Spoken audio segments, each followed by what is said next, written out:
Whooping Crane Chronicles is a collection of stories to learn from, to ponder, and to celebrate.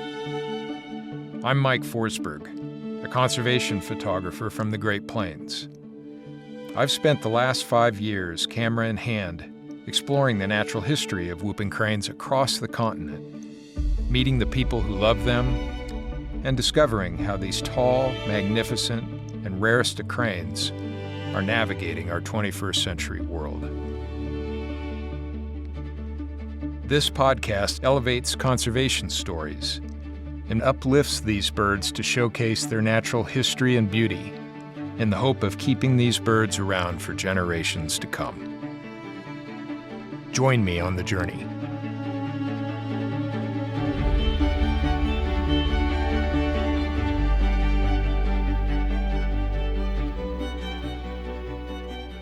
We're at the home of Al and Diane Johnson on the Lamar Peninsula near Rockport, Texas, right on the Texas Gulf Coast. I can't remember quite when I met both of you the first time. I think it might have been in your home at some dinner because you bring a lot of people over to dinner during whooping crane season.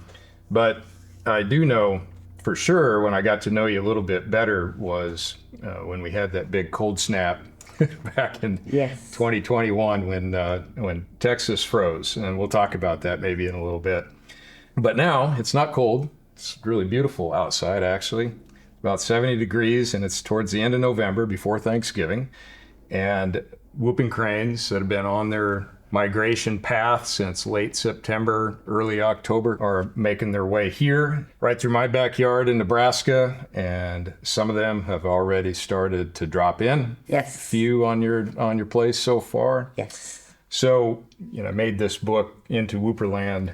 I worked on it for 5 years, and there's a number of people that have stood out to me in the time that I worked on that book. And you folks, Al and Diane, when I think about you two, man, it's just a big, giant smile.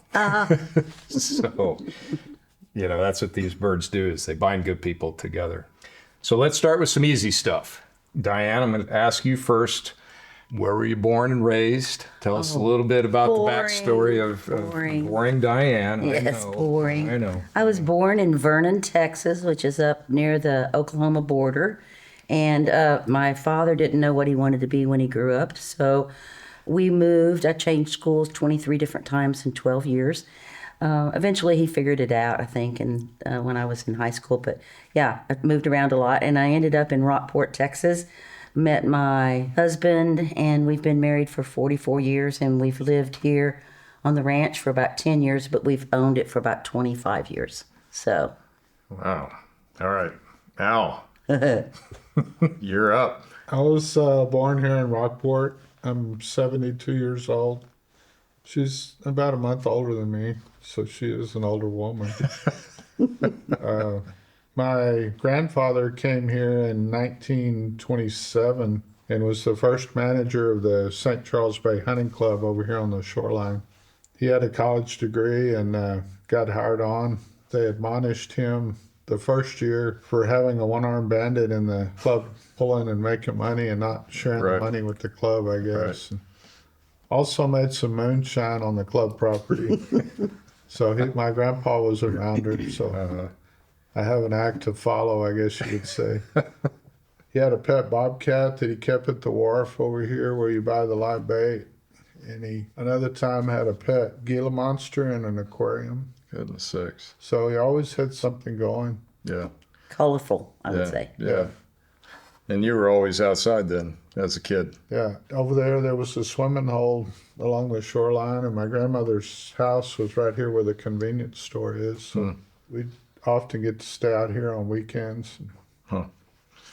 Well, you sort of skipped a big middle, Diane, where you said you met your husband, Al. Yeah. How did you meet Al? Oh, gosh, you just don't want to hear these stories. Sure we do. Well, I was working. I had just moved here, and I couldn't find any young people. It was like, I was like 24 then, I guess, and I couldn't find anybody to hang out with, and I worked at it was like a hotel with a big fancy restaurant. It doesn't exist today, but everybody came there. And so I was one day watching see who all was going in the restaurant from the office where I worked. And I saw, it was, I think, the Rotary Club or Lions Club. One or the other. And I saw these men walking in, and I was like, oh, he's cute, and was looking at him. And so I told the waitress, I said, when you go in and pour his water, this guy's water, check to see if he has a ring on his finger. You really did that? I really did. If anybody's listening to this that know me, they know that I did that. I would do that. And so she came out and she said, he doesn't have a ring, but it doesn't mean anything. She said, I'm going to have to find out. So she got one of the older guys and said, do you know that guy over there? And he goes, yeah, it's Al Johnson. And she said, well, this girl's asking about him over at the office. And he goes, oh, well, he's one of the most eligible bachelors in Aransas County. Did you know that at the time, Al? That you were... Somewhat naive, I guess you'd say. So there became the hunt. There came the hunt of the cougar, since I'm a month older. This was the challenge, wasn't it? And you finally got him, huh? I finally got him, yeah. So, Al, you're wearing a whooping crane on your hat. You remember the first time you saw a whooping crane? Like growing up, did you see these birds in your neck of the woods? Yeah, my grandparents partnered up with Carlee and they built a resort over here, and it was where all those houses were cottages, and there was a swimming pool and Just over here on the Lamar. a huge operation. And they had a big tour boat to see the cranes, and it was Captain Brownie was the captain, and he had a cat that stayed on the boat. The cat was named Hardhead. So it was about a 60-foot boat, like a flat bottom boat, and they'd load people on there, take you over here to Sundown Bay. And I remember there being 16 cranes. Roughly what decade was that? That was the 70s when David worked on it. I don't know about. Yeah, but 60s when we were in high school, it was hard to go see a crane. There weren't many of them. So as we're talking here, right, as you said, crane, we're hearing them call, and I think I heard both sandhill cranes call and whooping cranes call, right? Mm-hmm. Yeah. I suspect they're already going to the marsh for the night. You think so? Well, that's where they're coming. It's coming from, but maybe not. It might be too early. What do we got? Oh, it's Sandhills. Oh, okay. Well, let's just listen here for a second and see what happens. Here comes the pair.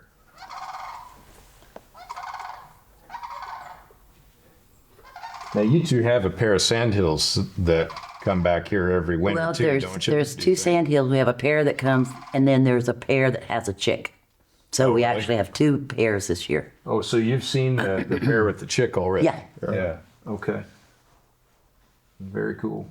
Yeah. Well, I mean, it's hard to carry a conversation with you two up here because there's so much wildlife around here, and the land that you own is butted right up against refuge land, and the way that you manage this place is just it's one of the most amazing sanctuaries for wildlife I've ever seen, and I've seen a lot. I mean, what's it like? What's it like to live here every day? What's it like to be Diane Johnson? What's it like to be Diane Johnson? And, no, Everybody wants to be us. Yeah. What is it? What's it like day to day for you? I mean, in your rhythm with these animals here. I mean, do you take them for granted, or do you? Yeah, You begin to. Complacent a little bit and not pay attention like you should. But I've got to say that in the mornings when we wake up, this is what we wake up to. Gosh. I know. Like I was talking to you on the phone, or maybe we were texting, Diane, you and I asked you, when do the whooping cranes usually show up here? And you had said, we expect whooping cranes by Thanksgiving. Exactly. Right? Have you ever seen whooping cranes or sandhill cranes like drop down from the sky, and you know that like they're parachuting in, this is like their final day and they're finally getting home? We had one year when 10 or 12 birds arrived together, and it was very windy, and they all Dropped in. kind yeah. of dropped together, and it was fascinating. Well, Yeah. I have to say that when our pair gets here, they go elsewhere on our property. We usually don't see them right here at our home. They're out scouting around. They may be on the north boundary by the prairie wetlands. Yeah, they may be up there, and then it's like they just walk in. And then they decide, well, it's time to go see the Johnsons, and so they come. Then they chase all the interluders off. Do they? So They're very possessive. Uh-huh. And that pair is yay and nay, right? Tell us a little bit about your experience with those birds. Oh man, it's going to take a while. That's okay. This is about whooping cranes, you know. Okay, so yay is yay because she is a she. Yeah. She has a band she was banded. I don't know when. I would have to, I guess, research that. But her band is yellow, aluminum yellow. So that is Y-A-Y. Yep. So she became yay, and I don't remember who came up with that, but it was probably me. But Probably you. Yeah. and then she had a spouse or a mate. Yeah. And we had the crane house at that time. We had lots of people coming in and staying and watching the cranes. And somebody at Crane House named him Nay. Nay. So we have yay and nay. And then when George studied him a little bit, he said that the male he wasn't really suited for her, and they were an odd couple. And, Well, he stuck by her yeah, because she got injured one time very seriously, and he stuck by her. Sounds familiar. Yeah, Right. 44 years. Yeah. Yeah. But Tom always said that I gave the cranes, and I can't remember the word, but I humanized them, you know. Yeah. Anthropomorphize. Sometimes That's- people use that. I think that was the word. Yeah. And so, yes, I tend to do that. Yeah. Well, I think we all do. Okay. I mean, cranes are very human-like in their mannerisms, and they wear their emotions on their sleeves, and True. you know, they undergo voice changes, Absolutely. hang around in teenage gangs. That's you right. know, Yes. have mates, get divorced, find others, or they stay with them their whole life. That's you right. know. So yeah. All of that, all the above is true. And in all the cultures around the world that these birds reside. So you talked about the crane house a little bit. Why don't you tell us about your experience with the crane house while that was operating? And I'd like to hear maybe a little bit about if you can recall some of the interesting people that you've met that have brought people here in the spirit of these birds. We have met so many interesting people Yeah. through Crane House. Yeah. We bought this acreage, and we lived in town, and we decided to build us kind of a retreat home. And so it was very nice. He's a wonderful builder. And Right. so That's what you do for a living, Al, Right. right? You're a contractor and builder. but he wanted me to start renting it so that we could bring in some income. Mm-hmm. And so I thought, oh, please, Lord, let me just rent it 10 nights a month. We got a website, and I mean, the cranes were in the front yard. I mean, where in the world can you do that? Yeah. You know, you can sit on the front porch with a cup of coffee Yeah. and watch whooping cranes. Oh my gosh. So we got a website, and the rest was history, and we were booked solid for years. I mean, people due to the cranes. due to the cranes, right. Anyway, we did that for 17 years, and then the hurricane came, Hurricane Harvey came in 2017, and that did some damage. We came back from that somewhat, and then the next thing that was hard for us was COVID, because the county judge of Aransas County closed everything, even, you know, motels, hotels, bed and breakfast, us. They even put chains up on all the boat launches finally to keep Houston and San Antonio people from coming here to get away from COVID. They thought that they were bringing it down here to us, you know. And we'd been in it 17 years, and I decided that maybe it was time. I was getting You older. call these people that you've gotten to be close to and love and tell them it's over, and they said, no, you can't do that. And I still have people to this day calling me and saying, have you changed your mind? Yeah. No. And so our daughter and her husband and her baby live there now, and they love it. That's great too. Yeah, right? it works too. Yeah. So you mentioned a guy named George a while ago. Yeah. George Archibald. Yes. Yeah. The co-founder of the International Crane Foundation. He's quite a hoot, isn't he? He's a wonderful man. Al calls him the biggest rock star in our life. Yeah. He really is. And He came to our gate one day and asked if he could come on the property, and we didn't know him. we didn't know really who he was or much about him, and we said, yeah, come on in. And then when he said who he was, I knew who he was. And I said, oh my God, I don't know if I should bow or curtsy. And you know how he is, so down to earth. Yeah. And so now we have the George Archibald bedroom I see. that he stays with us every February when he comes down for the Crane Festival. Yep. Whooping Crane Festival in Port Aransas. So we love him. Yeah. And he usually brings others too, doesn't he? He does. And they usually end up spending the night too. Yeah. So Yeah. So you have sort of an unofficial we do. crane house too, don't you? We do at our house. And Yeah, right. you and your daughter and Dave Brandt and Yeah. lots of people. So Dave Brandt is a recently retired, tired, and working wildlife biologist, one of the world's great experts on cranes and especially crane trapping. I don't think anybody has trapped as many birds as Dave has on the planet, probably. That's true. What about Felipe? Did he? Well, Not as many. He and Felipe may have to wrestle over the title, but yeah, between Felipe Chavez Ramirez and Dave Brandt, they really pioneered capturing of cranes, especially whooping cranes, down here when they knew that they needed to start to do that to better understand the many mysteries in the lives of these birds to help protect them conservation-wise long term. And by trapping them, then they could track them. They'd put transmitters on their legs along with tricolored bands, each unique to the individual. And then that, over the last, 12, 13 maybe years or so, has really pulled the curtain back on what these birds need to survive and how they live their lives. So Dave, for many years, came and stayed at Aransas National Wildlife Refuge, based out of there, to trap cranes in the wintertime on several properties, not just Aransas, but on properties like yours and elsewhere.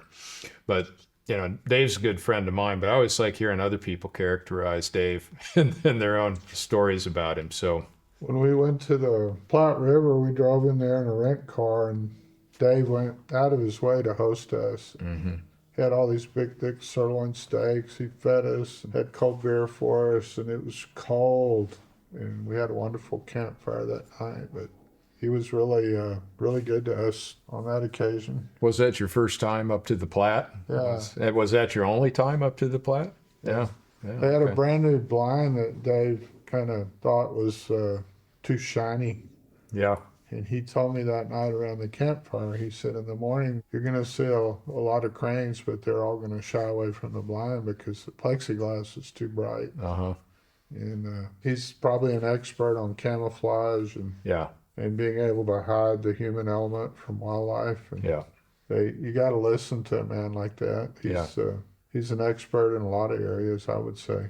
Yeah, I've been with him, during the course of this book. I was with him a lot down here, going out to see how he would set traps. And the thing that always blew me away was just the attention to detail that he had, and the way that he could see a landscape and know exactly where to put a set, exactly where the birds would come in, exactly where to put his blind and anybody else that was going to be happening that day.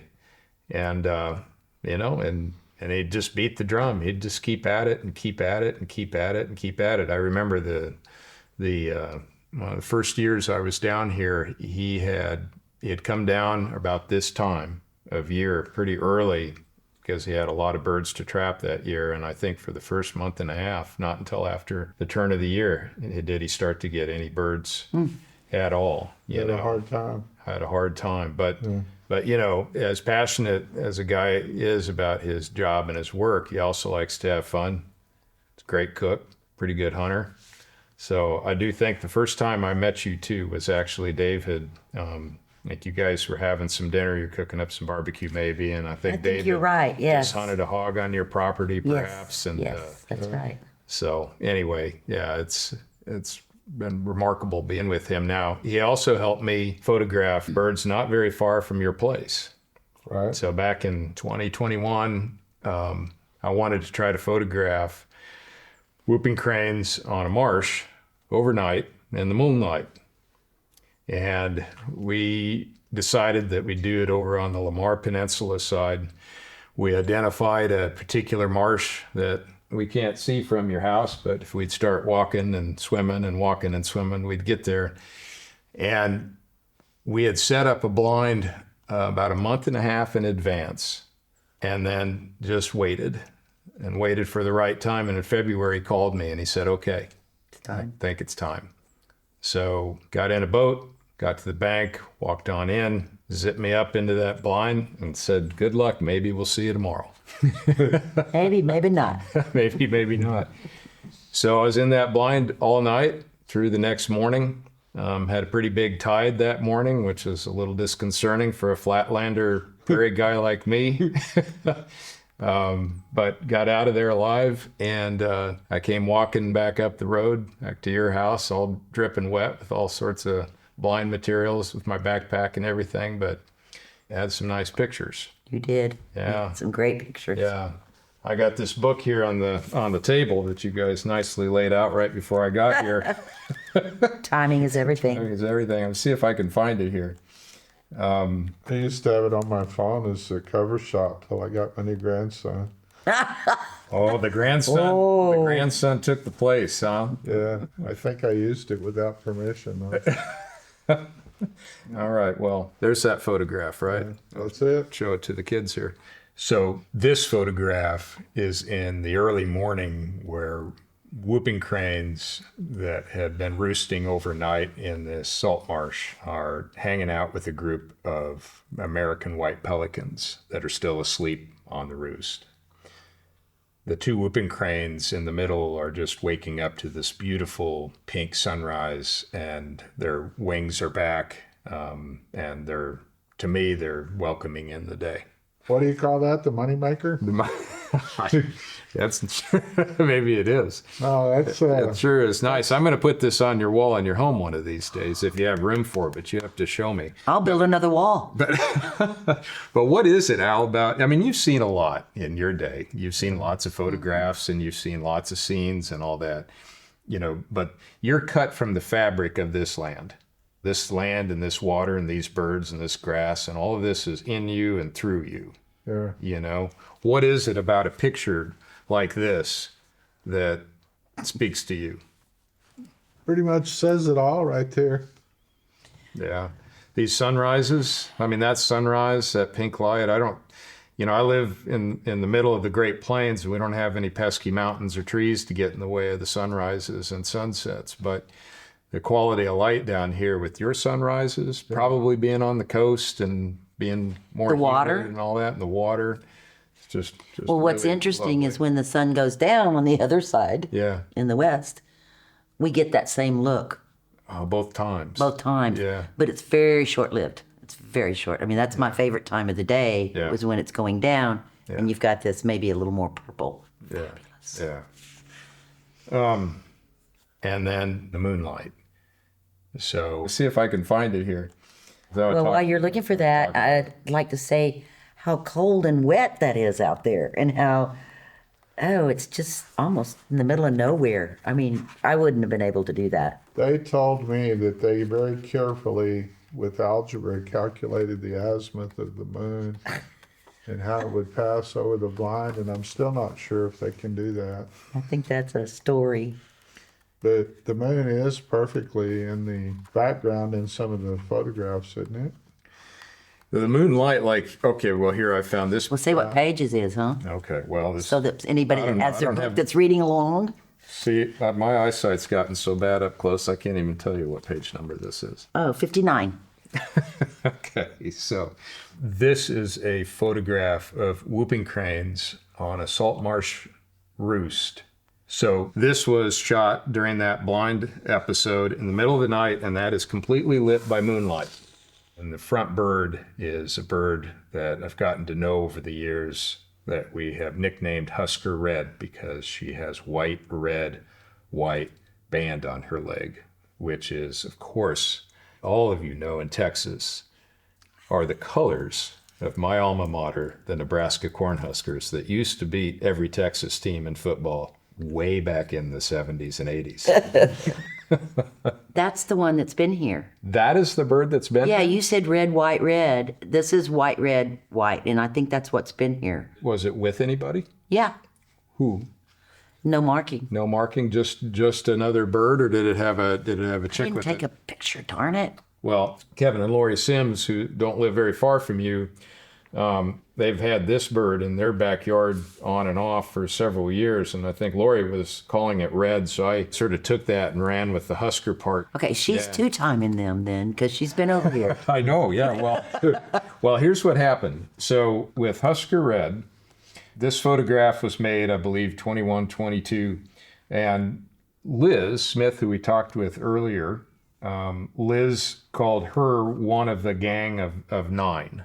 There was a gang of 9 whooping cranes that were likely all subadults that were hanging around together for a period of time, and a lot on the Lamar Peninsula. So pretty conspicuous, Yes, right? I remember that. And at the beginning, this bird was a bird that was, as I remember Liz telling me, and she can correct me later if I'm wrong, but was sort of subordinate in that group of 9, you know. But over time, sort of worked her way up the chain of command a little bit.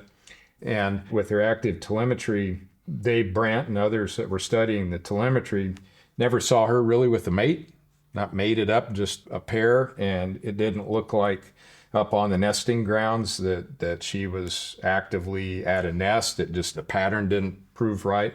But summer 2022, I was up in Wood Buffalo National Park working with researchers, flying over the nesting grounds. And part of my job was to photograph all the whooping cranes that they were seeing down below. They were doing just a nest count that they usually do. And any pairs, regardless if they were on a nest or not, needed to be photographed. And so I made this photograph, and it's found on page 19, and it's looking straight down at a pair of whooping cranes on a pond in Wood Buffalo. And you can see the trails of their tracks. Those are their tracks that they were making. And if you zoom in to this picture, this bottom bird right here has white, red, white. So that was Husker Red in 2022. And she was with another bird. Now, she didn't nest that year, but this was the bird maybe that she was starting to say, hey. Yeah, they were flirting. Sort of like you and Al. Yeah. You know, I mean, making a move. She's aggressive. Right. So She's a cougar too, I bet. I You're think speechless. she probably is. So she was back here in the winter in your neck of the woods down here in 22, 23. And then when she migrated north in 2023, I've got a map in the book. This map that's on page 73 shows her pathway all the way up the continent on migration in 2023. She flew from basically your place, and then she made a roughly 750 mile flight. Wow. Over 20 hours. Dang. Flew overnight, through the night. They don't usually do that. No, they don't do that. And ended up in South Dakota and then rested for 15 days. Wow. Before she... And she didn't have anybody with her? Nope, she didn't have anybody with her, that telemetry said. But what happened in 2023 in the summertime, I was back with researchers again, going out on nest surveys. And last year in 23, they were putting out remote cameras next to 20 different nests of cranes. And they were just picking cranes that looked like they could get in and out with the helicopter and all that. And they placed cameras and acoustic recorders on her nest, just by chance. And I had a camera with me at the time too that I wanted to put out, a time-lapse camera, so I put my camera out too. So here was an entire month of her on a nest, and she ended up hatching 2 chicks. Now this was first-time nester. First-time nester for her. And then she migrated back down south. With 2? Both of them? With one. Just one. We had somebody intercepted her down in Kansas, photographed her at Quivira National Wildlife Refuge. But instead of this last winter coming down with her chick and being on the Lamar Peninsula, she went way deep out onto Matagorda. Huh. And that's where she raised that chick. So She didn't have a chick this time. and that's something. But yeah, this time we don't know. I mean, you said that maybe you saw her. I think I saw her, and I saw her with another bird. Yeah. So, but Well- it was not marked. Yeah, right. So, I mean, these birds all have these individual stories, and you two have this great opportunity every day of the winter season to see these birds and watch them and imagine what their lives are like. Do you ever think about yay and nay and what their travels are like and where they end up? And you asked earlier, do we get complacent? Yes, we get complacent. Just like there's a beautiful beach in Rockport, we don't always go to the beach. Yeah. You forget that you just get complacent. Yeah. And so we kind of do the same thing. But boy, when they leave, my heart is just ripped open.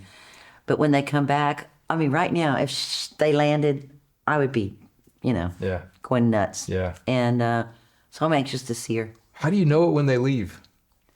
Oh, that's interesting. Gets quiet. They go up, and Tom Stain taught me this, and I've seen it. Yeah. They circle up. I don't know what that's called, but they Kettling. kettling. Yeah. They kettle up, and then they decide from up there whether it's time to leave. Yeah. And I have seen them do that before several times.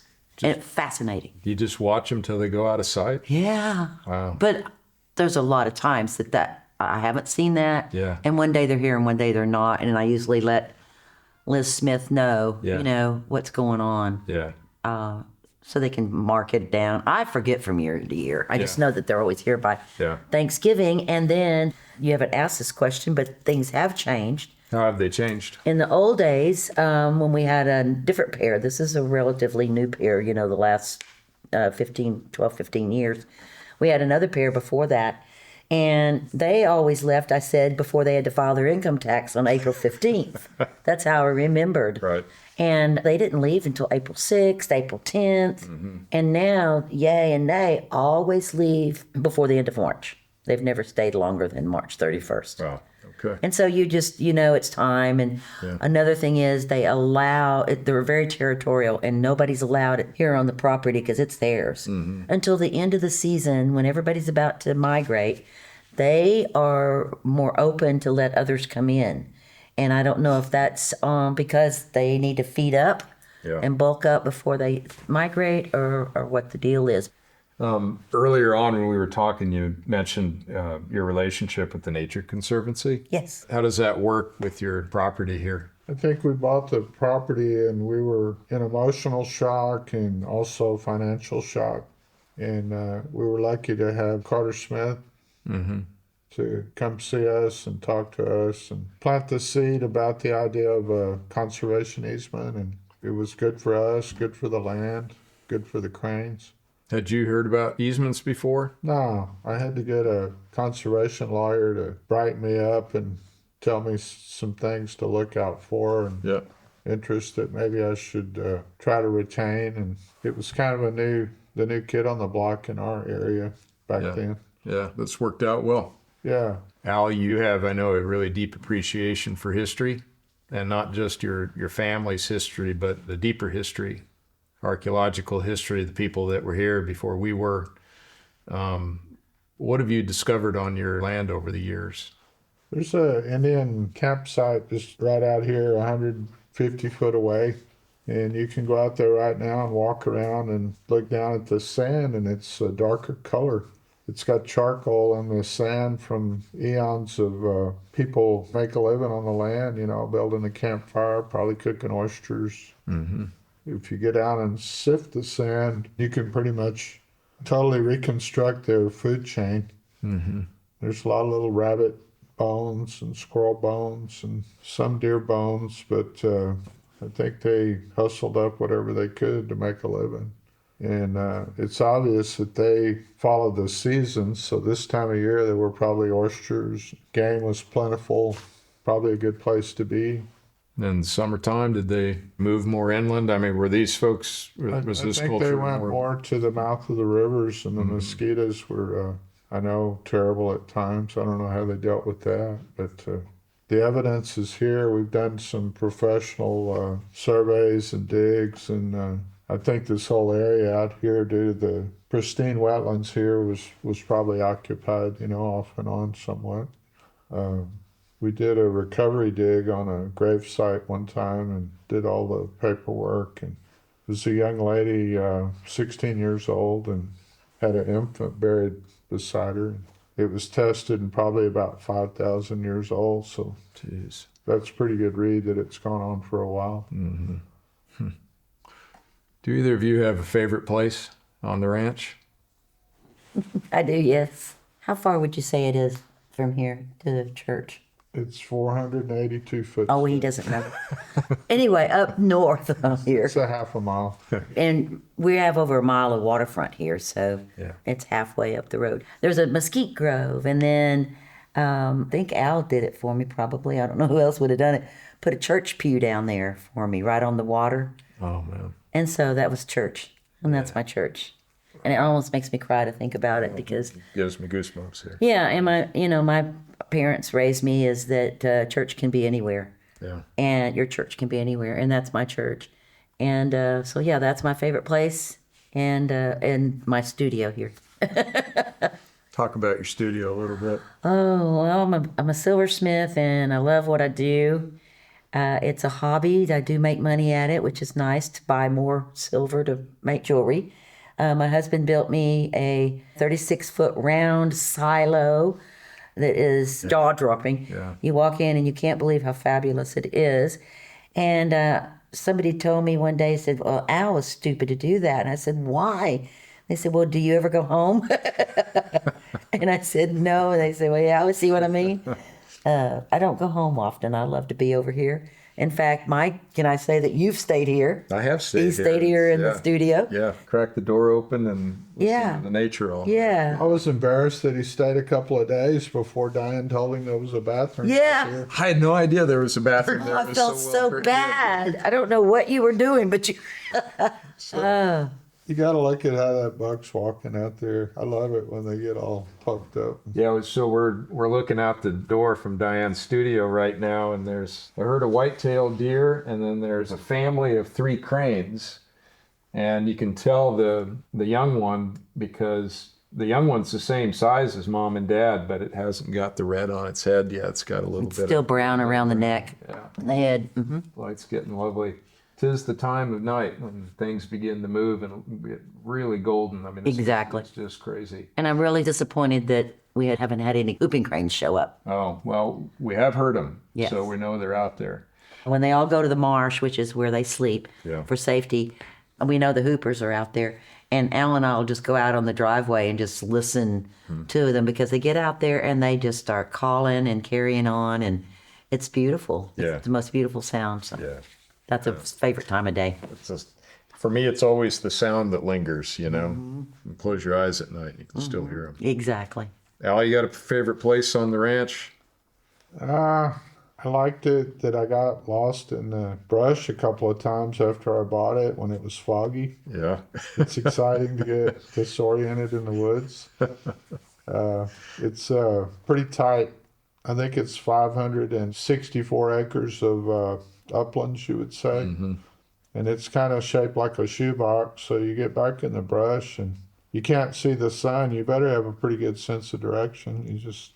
You could wander around in the thorny vines for a long time. You didn't have a compass? No.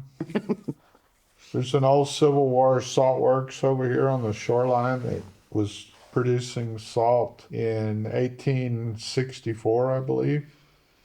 And there's record of Captain James Byrne owning it and sending the slaves to San Antonio with a wagon load of salt, getting $1 a pound for just coarse sea salt, you would call it, I guess.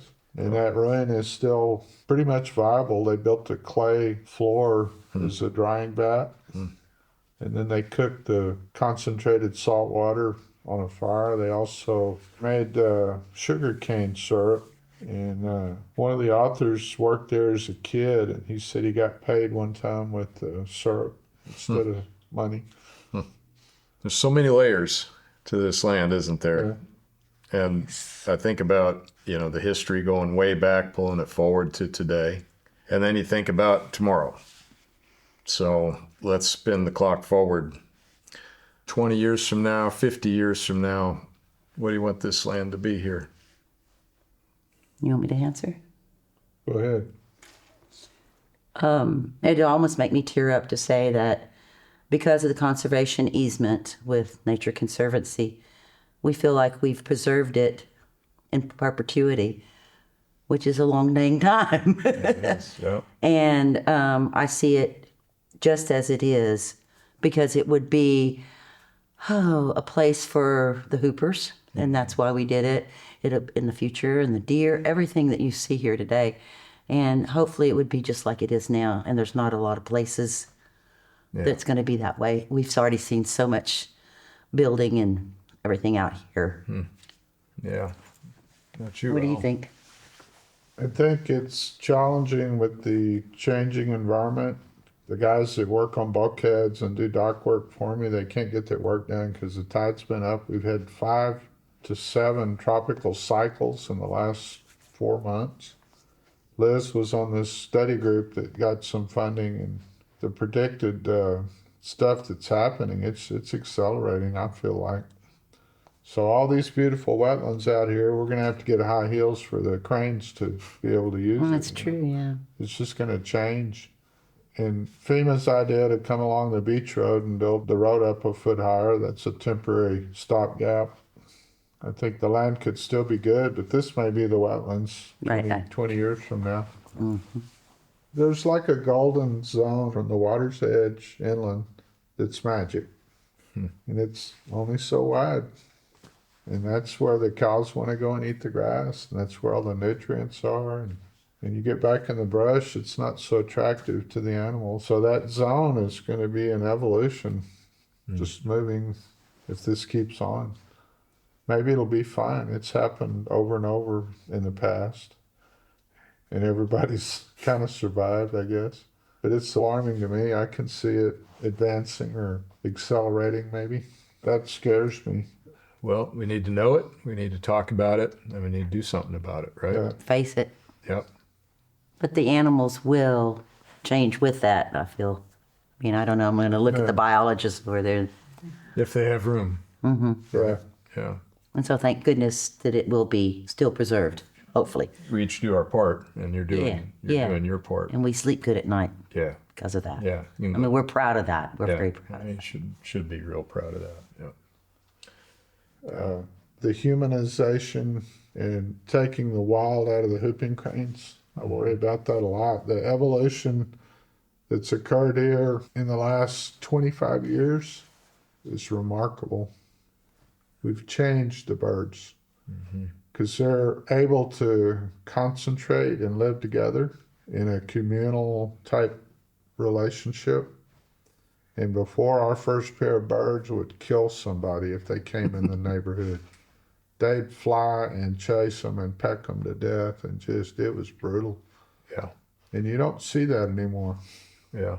Maybe that's part of the way forward, though. You know, one of the things that I learned, you remember when my buddy Chris and I flew the airplane Yeah. from here, Gulf Coast to Texas up to Wood Buffalo, is they're never out of us.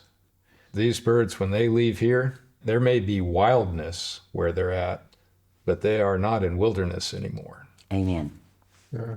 They're leaving one of the great industrial petrochemical complexes in the world into one of the largest industrialized agricultural breadbaskets in the world. And then they're flying over tar sand's largest open pit mine in the world you can see from space before they get to that last 300-400 miles where they're up in Wood Buffalo again in that last vestige of wilderness. So they are always in us. And you know, their story going down from around 20 or so in the 1940s up to 540 or so that there are now in this population is really remarkable. And they're probably more resilient than we think. But the choice is completely up to us now about whether or not we share the planet with these birds moving forward. But they've got skin in the game here too. And as their numbers continue to grow, they're going to have places that they can grow into because they can only survive so long in smaller and smaller places. And I think they're learning to become a flock again. You know, they're learning that they can be birds of a feather flock together. But like you said here, Al, it's very much a changed landscape. Yeah. So for me, the value that I see, one of the many values with you two in the lives of these birds is, first of all, you've protected this place that is your home forever. Secondly, you've opened your doors to others to help them experience these birds, because if you can't experience them yourself, you can't really care about them. You're not probably going to care about them just by reading a book or looking at a piece of art or something. You have to experience them. And I think there's no finish line in that. We keep going. We keep doing this, and these birds keep doing what they do. And I think together, Yes. that's maybe our last best hope. You're so smart. Well, anyway, I want to thank you both so much for not just time sitting and talking now, but I really value our friendship. Coming down here feels like a second home. And we've been sitting here during this conversation with the door open in your studio, looking out over your big backyard, going all the way to the bay. And we have seen sandhill cranes, we have heard sandhill cranes and whooping cranes, we have seen deer, we might be hearing coyotes later, we've seen great egrets flying over, we've seen all manner of bird life flitting through the trees. And there's a bunny right out the front door. I just saw it. So Pretty fat too. Yeah, it is. yeah, this is pretty much real Disney to me. So She got a real nice little pot plant. I was real proud of it. Yeah. Put it back here. perfect. He whacked it just right away. Bunny. I knew it was a bunny.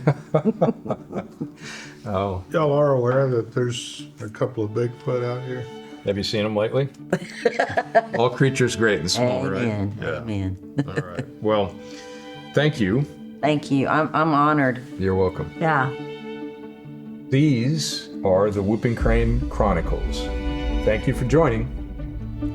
Stay tuned for more.